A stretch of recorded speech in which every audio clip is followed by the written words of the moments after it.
Good evening, and thank you for joining us for CBS News Detroit at 7. I'm Shayna Humphreys. And I'm Jeff Skaversky. In honor of Black History Month, we are focusing time tonight to talk about Michigan's deep connection to African American culture and history dating back to the 1800s. That includes a closer look at the Underground Railroad movement in the Midwest. Tonight we are joined by Rochelle Danquah, who lectures in Oakland University's Department of History. She specializes in African American history. Is currently finishing her PhD at Wayne State. Rochelle, thank you so very much for joining us tonight. Thank you for having me. So for you, can you give us some insight just on what Detroit and Metro Detroit means to the Underground Railroad and the significance of this city in particular? It has a very important significance to the Midwest, primarily because of the Great Lakes. We are a state that's part of that region.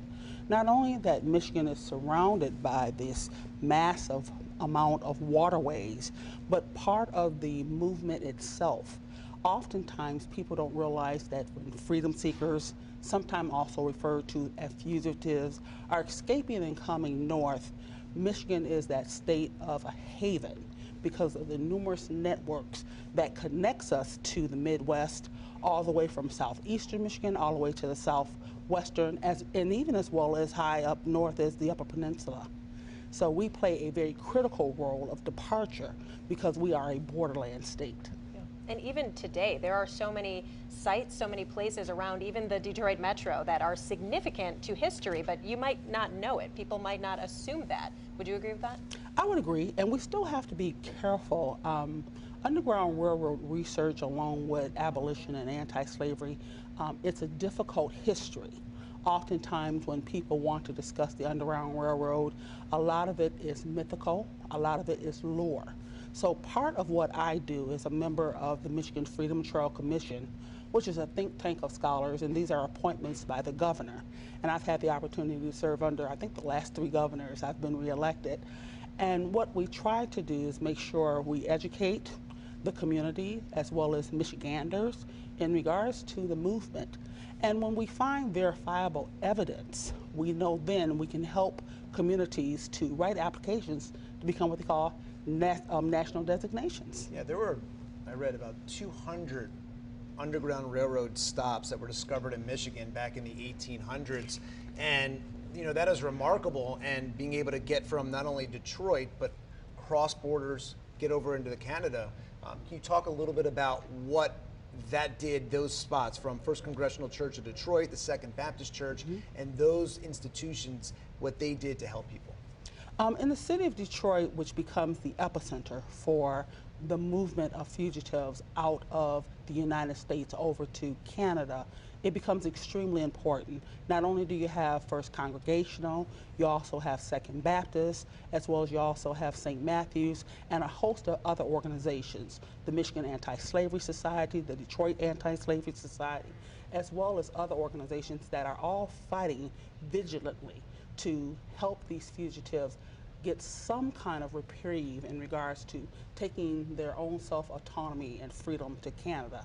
Now, there is also a lot of myth often, sometimes associated with this kind of history, because 200 is a beautiful number, but the issue becomes, can we prove it? Even right here in our own backyard of Oakland County, as a Michigan commissioner for the Michigan Freedom Trail Commission, I'm often called out to take a look at historical homes. We have quite a number here, especially that are built on a Greek revival foundation, and the oral history for that particular home might be, or it was an Underground Railroad stop. And we find that in the 19th century, a lot of the Greek revival homes, they had basement, they had crawl spaces, because in the wintertime, that's where stock was kept. That's where their food was kept. And it's not the home that's the most important part of finding out whether or not it was a space that helped freedom seekers, but you also have to do the history on the homeowners themselves. But then in Oakland County, when fugitives were here, they were often moved because this particular county was a point of pivot. They could either pivot further north or either pivot to Detroit when Detroit was clear. Detroit abolitionists were both black and white, as well as we often don't hear about the story of Ford Presbyterian Church in the city of Detroit, because it sits right on the shoreline. Even today, it's only feet from the Detroit River. So Detroit is very important because of that fluid border, as many define it as. When you talk about myth and lore, you know, so many of us in elementary school learned about the Underground Railroad. Everyone learned about Harriet Tubman, and it might just be one part of the curriculum and then you move on. But this was a vast network, many states, into Canada with tens of thousands of people. Why is it so important to kind of unearth these other lesser known or even completely unknown stories? You know, because sometimes people love to believe in myth and they love to believe in things that are untrue. And unfortunately, there has been one myth that has kind of gotten out of hand because it's easier to use and it's easier to introduce the topic of slavery, anti-slavery, and Underground Railroad activism to children, and that's quilt codes. We saw a book that was produced in the late 1990s, and you know, once you go Oprah, you go big. So without any vetting of the book, which was not written by historians, it now has built itself into curriculum, and you have children walking around saying a particular quote code is associated with something that a person escaping could identify with. But when I say tell people, I say you have to go to the sources. Because if you go to the sources don't deny. The sources are stories by the freedom seekers themselves, those who assisted them, and when you read the conditions and the challenges that they had to go through in order to get north, it's horrendous. Sometimes escaping by themselves, sometimes escaping with children or in groups. And keep in mind, they're walking partly or most of the way. Their feet are bruised, they're dehydrated, they're emaciated, and when they arrive to Canada, not only are they just praising to be there, but you know, there's many systems in place to help them recover through health. So the data is there, but in the city of Detroit and our region, and I'm happy to work here in this region to unearth this story, because it's not just a story about Black history, this is American history. Yeah. As an educator, as someone who lectures, is there enough education being done on Black history in your mind from the time students and children are in elementary school all the way up into college? No. In K-12 education, this is where many of the arguments are going right now. And I myself am a former middle and high school teacher. And part of American history is tough. It's not pleasant. Just like we have American history that's wonderful. And our story is not about brown or brows beating up someone, but it's about telling balanced education. Children can handle tough topics if they're introduced correctly. I've taught slavery to children as young as third graders, but it's how you present it to them. Do they need to know everything or some of the more harsher forms? No, but that is a part of our history as well as a part of our legacy. And we live in that legacy today, and we're still seeing the outcomes and impacts of what slavery has had on America, not just on Black America, but America, period. And to that point, I mean, we mentioned earlier, there's the elementary school education that everyone got, but do you think there's really much continuing education? If you don't choose to take, you know, if you don't go into college, take an African American studies course, it's very easy to get by and never learn anything else about that history, right? And that's true. And at Oakland University, I teach survey courses, and you would be surprised, even as first year and second year college students who lack the knowledge of the Black experience in America. How Black Americans were involved in inventions, involved in the economic systems and politics. I mean, how can you not know the first person who died when we talk about the Revolutionary War was a Black man? So we need to make sure that these lesser stories of people who have been othered out of history are eventually told, because it's not the hero history that should be the dominant story, but it should be the lesser known hero. You know, even women are left out. So I think as we have seen the growth of historians, that discipline change with women entering into the field, with more African Americans entering into the field, especially at the academic level. We're starting to see those changes and information come down. And the way that we can start, one, is by helping through teacher training, because teachers lack knowledge as well. And one of the things I saw was the State University of New York is making racial equality classes mandatory for graduation. So now all incoming freshmen must take these classes. And do you think that is a step of progression here? And all schools, all universities in every state across the country should do the same? That's a hard question for me, because you still have schools that are public and private. And private schools have a little bit more autonomy to use their curriculum. I think more so if we include the story of people who have been othered, it makes us much better Americans, understanding that American history is hard history. You know, we are built on a system of colonization. We're built on a system of imperialization as well as genocide. You know, the African American experience as well as the indigenous people experience is part of the experience of America, and it all must be told. But I think for college students, when they get at the college level, it's important. And I'm even seeing the change. It's not necessarily coming from me or what the colleges are changing. The student population is changing. I just had a student tell me the other day that she's come from a family that has one particular political view, and all the children are totally different. So we're seeing that change in the younger generations, the Gen Zs and the millennials, because they're opening up and they want to know. Students who come to my class are a combination of both black and white. We'll have more right back after this with our conversation with Rochelle Danquah. Stay with us tonight. Okay.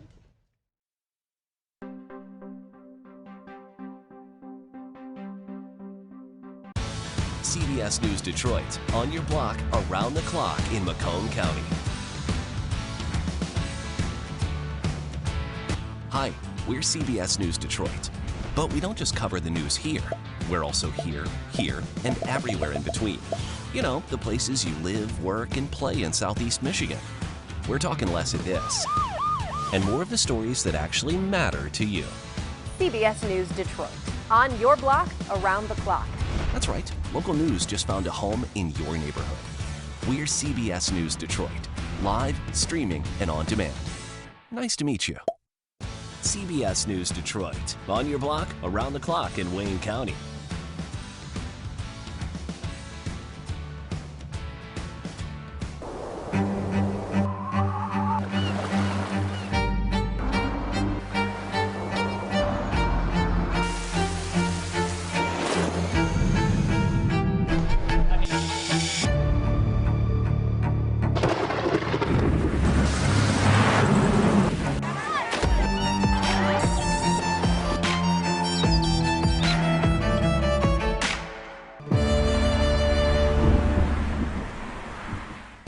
CBS News Detroit, on your block, around the clock in Monroe County.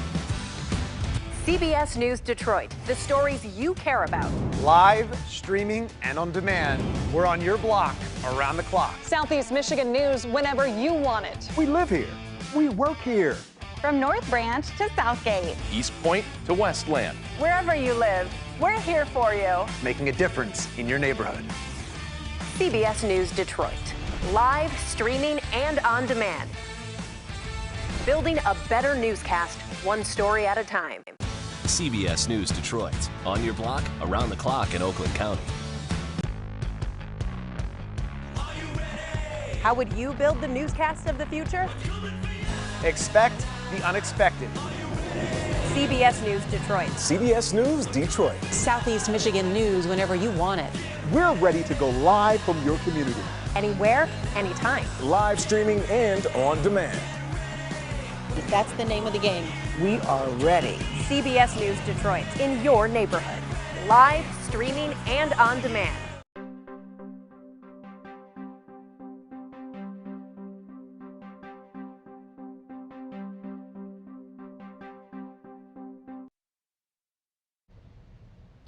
Welcome back. The city of Marshall, Michigan is hosting historic trolley tours to give people an opportunity to learn a little bit more about the Underground Railroad. The tour stops at the Governor's Mansion and at Oak Ridge Cemetery. We're very surprised by the number of people who really don't know this history, and so we really we want to try to get the word out. And it's not really a hidden gem because it's been there, but people just don't think about it, don't realize it. And if you're just joining us, we are joined tonight by Rochelle Danquah, who lectures at Oakland University's Department of History. And Rochelle, a big theme of our conversation today has been knowing our history, how Black history is American history. And we've been talking about the tough conversations, the harder to talk about stories of the past. What would you say to people who do have a hard time with these conversations, who feel somehow disloyal to whether it's their patriotism to their country, who feel some type of way when these darker parts of history start to come out? You know, there's an old saying that goes, when we lack knowledge, we fear things. And if we want to grow beyond our fears, whether it's someone who's learning to swim who has never swam before, getting into deep water, you don't know what you're capable of doing or understanding until you jump in and try to understand the story through the lens of others. And when we look at the study of the lens of the African American experience, there's a project called the 1619 Project that has taken quite a bit of criticism. But the story, once again, is through the eyes of the Black experience in regards to sharing not only the good about the nation, and this is not about bashing our founding fathers who were of the Enlightenment era, who did wonderful things to create this nation, but we still have to understand at the end of the day, they were people too, and people are not perfect. And we did have presidents that owned individuals for life, who were called chattel servants or chattel slavery. And it's okay to have those hard conversations. And kids can understand them if it's presented in the correct manner in regards to how slavery has impacted every major decision and issue that this nation was built on. Our U.S. Constitution enshrined slavery. After that, we had compromises. 1820 was around slavery. The Compromise of 1850 was around slavery. Reconstruction, Civil War, and then it snowballs all into the 20th century. So I just tell people, be open and be willing to just listen to the stories of people who have been othered. I can say the same thing about women. So if we think that African American history is a difficult topic, can you imagine what the topic is like for African American women and then all women? So, but I could tell you some wonderful stories that happened in the 19th century about abolitionist women, both black and white, who were breaking barriers. And if they weren't doing what they were doing, the things that has transpired today, women's rights to vote would have probably been prolonged. So someone that's ignorant about this topic and maybe did not have that education in school and doesn't know the deep history, what are some ways that they can educate themselves going forward so they know about the history, slavery, and everything else, and some of these deep, hard conversations and stories that are out there? Good question. For families, I would recommend museums. We have two in the city of Detroit that do wonderful exhibitions. One, the Charles Wright Museum of African American History, which actually was founded by a doctor who was an OBGYN. And he and his wife founded that in the 60s. And Detroit has the second oldest African American museum in the country. And that also came out of the aftermath of the 1960s movements. Now that the building is in close to Midtown, it's a wonderful place to start. The second place in the city of Detroit I would recommend is, of course, Detroit Historical Museum. That also has ongoing exhibits dealing with the history of Detroit, but also they've made efforts to also be inclusive of the Black experience of Detroit. But for families, there are some wonderful spots you can go to. First Congregational has an actual Underground Railroad simulated experience, along with tours at the Second Baptist Church. And there's also a gentleman in Detroit who actually leads historical tours by the name of Jamon Jordan. That would be a wonderful experience and soft way to land in regards to understanding this genre. And then once you become comfortable with it, I would say try some larger museums. Try the National African American Museum in Washington, D.C. Or if that's too far for you to go, a nice day family trip, even though it might be about a 4 or 5 hour drive, is the Underground Railroad museum in Cincinnati. wonderful story about the experience of Cincinnati being the pivotal point for the Midwest and how freedom seekers and how that entire relationship, because we find out with some of these histories, you'll find that even though it's black history, we also have the assistance and aid of white abolitionists, white politicians, white philanthropists, even in the 19th century, who are saying slavery needs to come to an end. And I love the bus that Rosa Parks made famous is still here, is right here at the Ford Museum. And it's here for people to see and feel that firsthand. None of us know what she went through, the civil rights icon, and so that's there for people to see, along with a lot of other exhibits at that museum.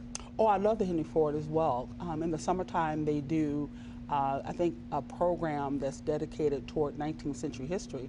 And I know for years you could actually go there. They have reenactments. They have an actual working farm, as well as the first African American troop that was mustered in from Michigan. They have reenactors who are there on site on wood tents, and they're telling the stories in first person narratives. So Michigan has some wonderful places that are family friendly. I just saw you run the story on Marshall, Michigan. Marshall was a very important part of the history of the anti-slavery struggle in Michigan. We have three major events that take place in 1847, as well as, my friends, I don't want to forget, sometimes we forget, southwestern Michigan. There's a wonderful tour by car and city, because Cass County was also an epicenter for freedom seekers to live there, as well as pushing back against slave catchers who were coming up from Kentucky into southeastern or southwestern Michigan. There's that saying that you can't understand where you are if you don't understand where you've been. So all of this history you're talking about, from slavery through emancipation, through the migration, how would you say all of the history affects what we're looking at today, the makeup of our very communities here in Southeast Michigan? Now, I don't want to give the impression, Michigan was not a friendly walk itself, because even at some points during the territorial times when free blacks were migrating to Michigan, Michigan had black codes. They couldn't enter the state without putting up a bond, as well as proving that they were free people of color. Also keep in mind, when we get to the 20th century, here in Michigan, especially in the city of Detroit, we don't like to use the word up north segregation, but there were segregated communities right here in our community. One not too far on 8 Mile in Wyoming, where we had covenant laws that forbidded blacks to rent or buy homes. But I think as a nation, as we continue to get older and we open up to these stories and these hard histories, I think we really have to start with people who are interested in them, and perhaps people who are not. I often tell people, say, go to lectures, lectures. There's historians around Michigan lecture. There's national lectures who talk about these tough topics in American history. But kids are they're resilient. You'll be surprised at what they can handle. I'm also a former home educator, and I also taught at one of the homeschooling co-ops. Now here I am, an African American woman, teaching to a predominantly all white student population in a homeschooling camp. If they can handle it at ages 8 through about 12, but you give them what's appropriate, and then you answer their questions that they want to know, and don't play around with the answer, but something that you feel is age appropriate, but not so out of the way to where they won't understand it, but just explain it softly. And you have what I call people on both sides of the story, good and bad, and they can handle it. When you speak to those children, what are some of those questions that you get? When I was teaching some of the questions, especially to middle schoolers, I love them because they're so inquisitive, and they always want to know whether or not, what was punishment like for the slaves. And unfortunately, you have to tell the bad and the good. Punishment, on a scale of 1 to 10, it could have been mild. You had some individuals who owned slaves and had a premonition and felt that I needed to free my slaves, so I'm going to let them go. That's what happens in Cass County. There's an owner who walks his slaves to Michigan and let them go free. But that's with a religious conviction of understanding what he perhaps was doing was not, in the eyes of God, good. So you share those kind of stories, as well as saying that sometimes the stories did get rough and hard. There's just some subjects you can't talk about, or I personally wouldn't with kids at that young age, not unless I had a parent come around. It's just part of the conversation, because it can involve natures of conversations about sexual exploitation and sexual abuse and rape. So those are probably the ones I'll stay away from, but it's okay to let them know that there's more people in history other than we respect and we love Frederick Douglass and Harriet Tubman and Sojourner Truth, but what about other freedom fighters who were willing to die for the cause?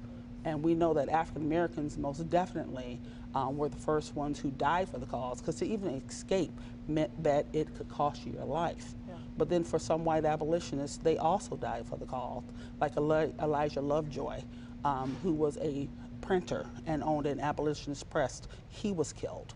And even here in Michigan, we have a white abolitionist who's buried in southwestern Michigan, and his name was Dr. Walker. And in his particular case, he was ushering captives up the Atlantic Ocean from the south to the north. He was caught, boat was taken, served hard time, and when he was released, he was branded with the initials SS in his hands, which stood for he was a slave stealer. So I think when we think about those stories, you just do them with tenderness, and you do it with truth, and do it what's age appropriate. And that's how I usually tell people. Well, we thank you so much for not only educating children to adults, your students that you're working with every day, but us and the community here. It's this month where we especially focus on it, but this should be year-round. Black history is American history. Yes, it is. All right. Thank you so much for joining us Thanks tonight. for your time. All right, thank you.